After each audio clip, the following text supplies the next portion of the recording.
Are you dreading Christmas vacation with your kids because they are obnoxious when they're bored? It happens.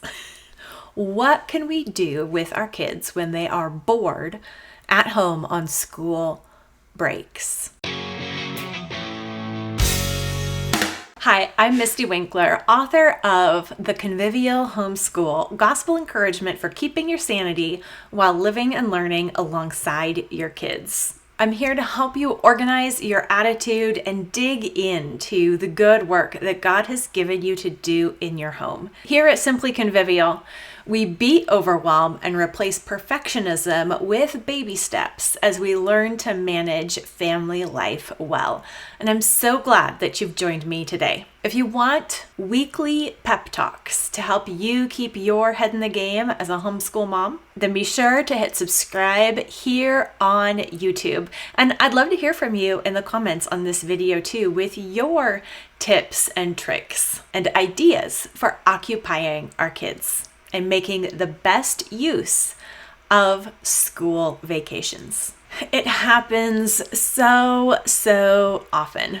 We've been doing school for weeks on end and we are tired. We all, mother and children, are desperately looking forward to the upcoming break, whether that's a mid-year break, holiday break, Christmas vacation, summer vacation.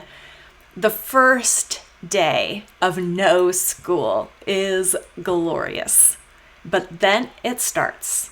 Mom, I'm bored. Teaching our children how to manage their time and manage their expectations is an important part of our role as parents.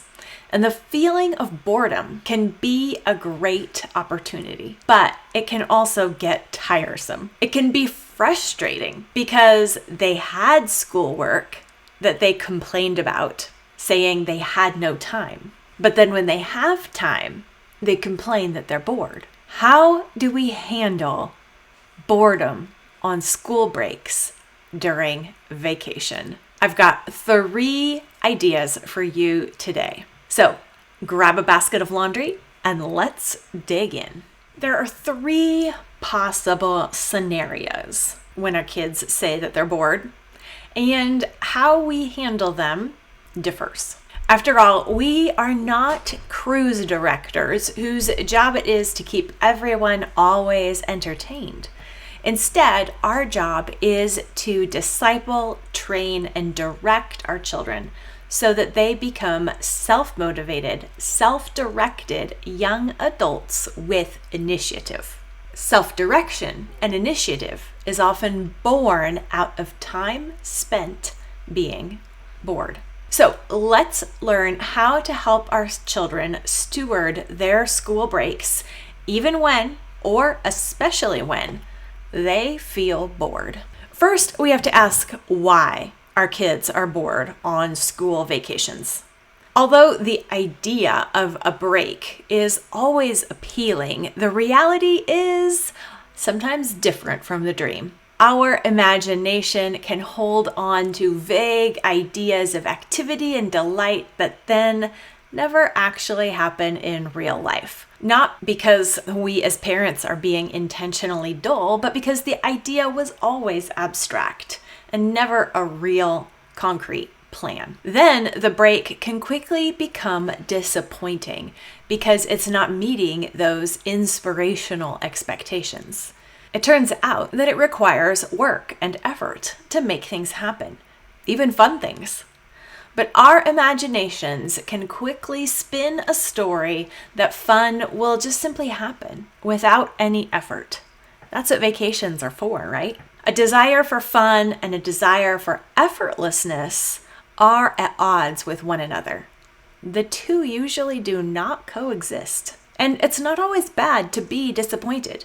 If we go into life, or even just a summer break, with false or unrealistic expectations, then we need to learn how to handle the dream colliding with the reality. We need to learn to recognize the problem is in us and our imagination, not with our real life. This goes for both us as mothers and for our children. So first, let your kids be bored. In an instant gratification society, boredom feels bad. And our default assumption is that boredom is wrong. It must be eliminated. So we have instant entertaining distractions that we turn on at the slightest hint of boredom. This is not just a problem for kids, it's a problem for all of us. However, creativity only happens when there is time. The transition from busy time to free time often includes a doorway of boredom, but it's just a transition phase. Unless we're willing to pass through it, we never actually get to the free time where we can relax or be creative. Instead, we keep ourselves busy, and then we feel fatigued and frenetic, because that busy is often simply distraction. Boredom isn't a problem to solve. It's a transition state between busy and free. We have to accept it and view it as the opportunity that it is and a temporary feeling that we can handle in order to get the time and energy to be creative. If we as parents do not just instantly step in and eliminate our children's boredom for them, either through entertainment or with packed out schedules, then we give them the chance to problem solve for themselves. You can't learn problem solving without a few problems. If our children see boredom as a problem, then let them work out ways to address it. They will be prompted to get creative. The practice of solving their own problems in a creative way will help them to grow in maturity and initiative that would never develop if they are never left unoccupied and unscheduled. Moving from very little free time to a lot of free time will necessarily cause feelings of discomfort. We call this discomfort boredom, but it's a temporary transition that leads us into creative action. So the second thing that we need to do is to give our children meaningful work. When I was growing up as the oldest of 7 children, we all knew from experience to never tell mom that we were bored. As soon as we did, she'd give us some mandatory chore we had to do. There was no reason or excuse to feel bored. There was always plenty to do. She'd make sure that we recognized that, and we saw that our feelings were not actually always valid, and we learned to not let them rule our tongues or our choices. Being bored might feel inevitable at the time and terrible, but it's actually a choice that we can stew in, just sitting in our boredom.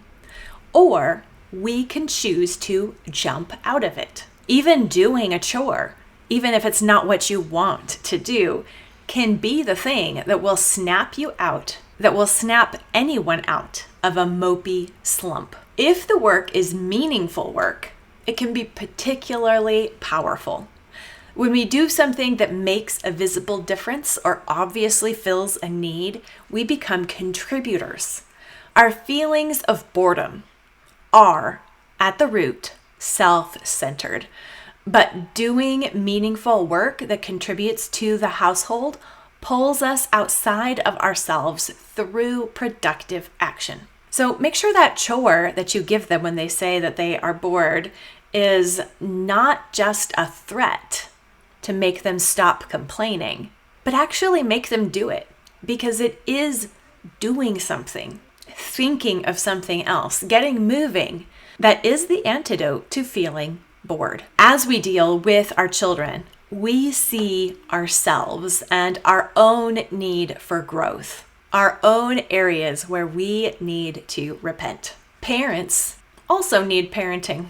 We just have to get most of it via self-direction. And that in turn will shape the way that we parent our children, because we need to be helping them develop the skill of self-direction as well. Self-direction is most often learned in situations that started with boredom. Feeling bored should be a prompt to action, not a prompt to complain or to find mindless, effortless entertainment. The less we tolerate complaining and the more we restrict effortless entertainment, the more our children will need to learn the executive functioning skills that they need to be productive adults. If they need a little help down that path with an assigned chore, so much the better. We want them and ourselves to learn that feeling bored is a cue to find something useful to do. It's the best cure.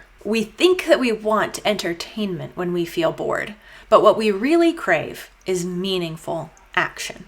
Then there's a third thing that we should do as moms when our kids say they're bored on school breaks. We need to watch what they are choosing to do with their time. Extended breaks are actually a great parenting opportunity. When kids are left to themselves, what do? Leaving our kids to themselves should not mean us as parents not knowing what they're doing at all, just letting them go off where we are not aware. But it means letting them self-direct and not micromanaging or interfering, just letting them do their thing, but we are keeping a watchful, quiet eye on exactly what it is they are choosing for themselves. It's kind of like taking their temperature when they don't have any Tylenol in their system. You check and see what it actually is without interference. The education that we are giving our children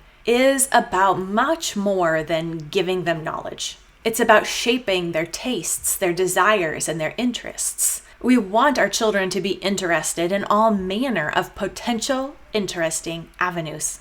We want our children to become lifelong learners. A break is a time to see how that's actually going. We don't expect them to do school on their own, but we do look to see if any interests are rubbing off. Maybe they choose to practice some art skills on their own. Maybe they build Lego creations inspired by their history studies. Perhaps they talk nonstop about a particular natural phenomenon and are on the lookout for it everywhere. These are all good signs that their education is rubbing off and making them interesting people. When there is nothing else to do and screens are not an option, do they pick up a book or a pen or climb a tree or dig a hole? Or do they have no idea how to occupy themselves without a friend or a screen? When left to themselves, also, what kinds of books do they pick up voluntarily? These are diagnostic questions that we should be on the lookout for, so we can parent them with greater insight and wisdom.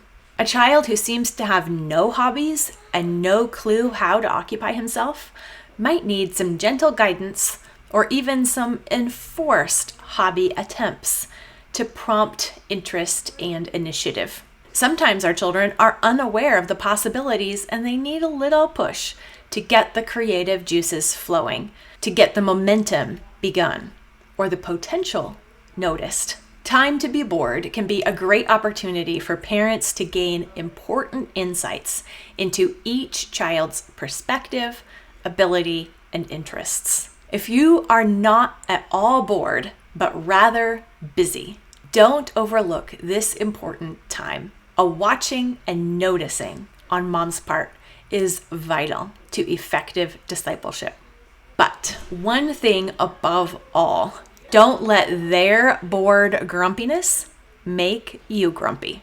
One of the main reasons that we as mothers answer our children's complaints about being bored is that we get bored of hearing their complaint. The children whine and fuss and complain, and so we're tempted to take the quickest road to eliminate the negativity because we ourselves are also internally whining, fussing, and complaining about our kids.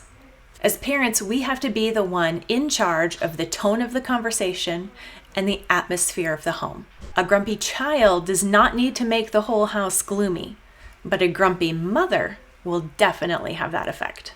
The old reliable metaphor of a thermostat versus a thermometer applies. If we want our children to learn that they don't have to be controlled by how they feel, but rather can control how they feel by how they act and respond, then we have to take that advice ourselves and show them the way that it's done. An impulse to feel a certain way does not need to become an inevitable response. We can respond to an impulse with self-control.